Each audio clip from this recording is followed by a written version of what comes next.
Hello.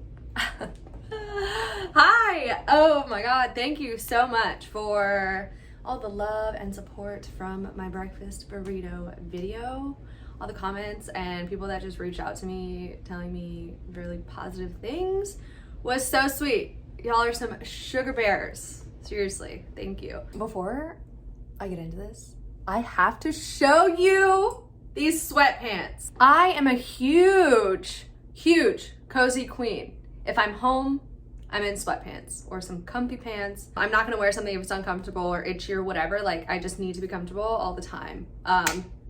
So I have to show you these sweatpants because they changed my life, and I got them a couple days ago. Worn them like 5 times already.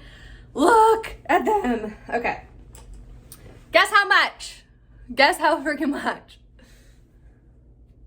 $9.99.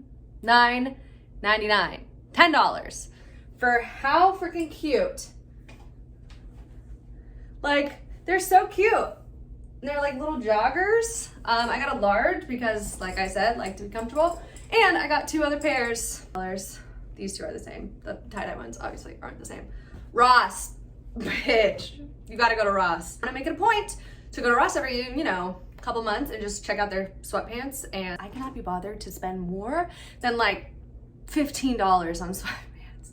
This is not my journey. Welcome. Thank you for being here. I did a little poll on my Instagram on whether I should do a veggie ramen video or an Amazon favorites video. I'm a huge Amazon video will be coming next. I got home from work on Friday and didn't want to do anything but make ramen. And I made this ramen for like once a week for a couple years. You can customize it to you and kind of what you want in it. I added mine. You don't have to add into yours. You can add like pork belly or chicken or soft boiled eggs. I did that for a while. You can do anything that you want because what? Food is creativity. I'm going to be posting in the description on my YouTube channel of these videos the ingredients. I don't use measuring cups. I don't believe in them for cooking. I know that's probably really annoying to hear, but I just think it adds more dishes and it's kind of just a waste of time. So I do a little sprinkle here, a little flick of the wrist there, and call it a day. I just eyeball. Sorry. A couple items in this video that you're gonna see that are kind of different. So taro root, it's kind of like a potato. It's like a starchy root vegetable, but apparently it's better for you than potatoes, and they're really good. You've probably seen taro chips like in the checkout of TJ Maxx. Sometimes they have like those veggie chips and they have taro root chips in those, and they're so good. It's the best part of the bag of chips. I just want to eat the taro root. I guess it's higher in magnesium and just better for you than potatoes. Who really knows? All I know is it tastes freaking good, and usually I air fry it. Throw it in an air fryer with some salt, pepper, garlic, with some olive oil. Keep an eye on it for like 5-6 minutes, toss around, and it gets crispy on the outside, but when you put it in the ramen, it gets like, the texture is just, it's just so good. It's like crispy, but also soft because of the broth, you know what I'm saying? Yeah, taro root. And then Trader Joe's, they have this spicy miso ramen, and you can totally use the ramen noodle packet that comes with the normal ramen. I get the soy sauce one because it is vegetarian, although I think there's beef extract. At least that's what my sister told me. Spicy miso ramen from Trader Joe's is so good. It's so good.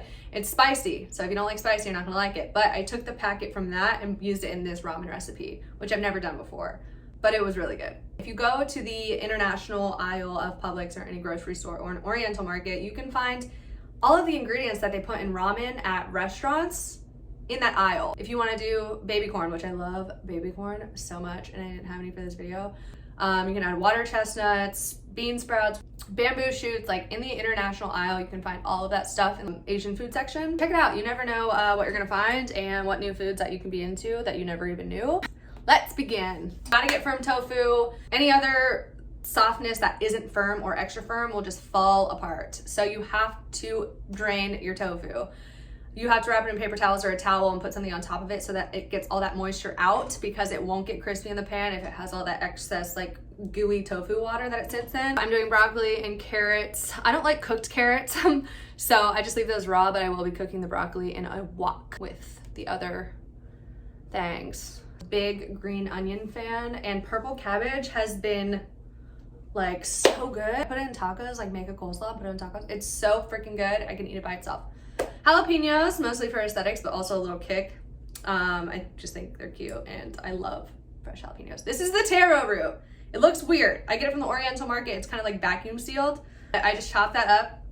I will be cooking it in the wok for the sake of this video because it's kind of like a one pot process aside from like boiling the noodles. This garlic press is bomb. You can put the garlic in and push it through, lift the top up, and the skin from the garlic just comes right off when you lift it up, and it's like so nice.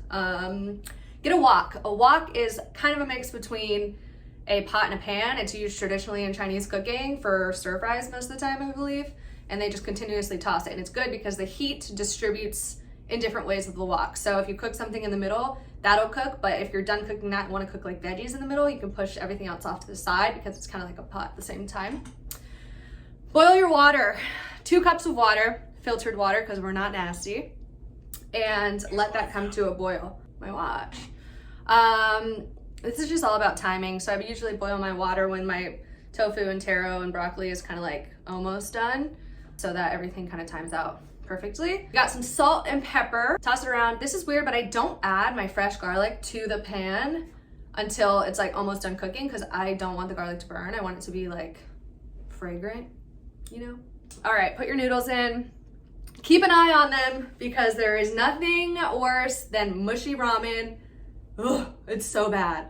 So keep an eye on them. You want them to be al dente. So literally like 2 minutes. You know there's 2 servings of ramen in a ramen packet?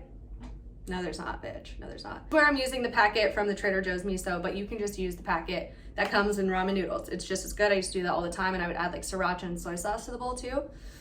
So now we're building the ramen. The best part. Throw everything in the bowl. Love the cabbage, it's so good. And this is where you would add like baby corn, bamboo shoots, water chestnuts, anything you really want. Add sesame seeds because they're cute and it just adds a little something. And I will be squeezing some lime. I was gonna say green lemon. That's stupid.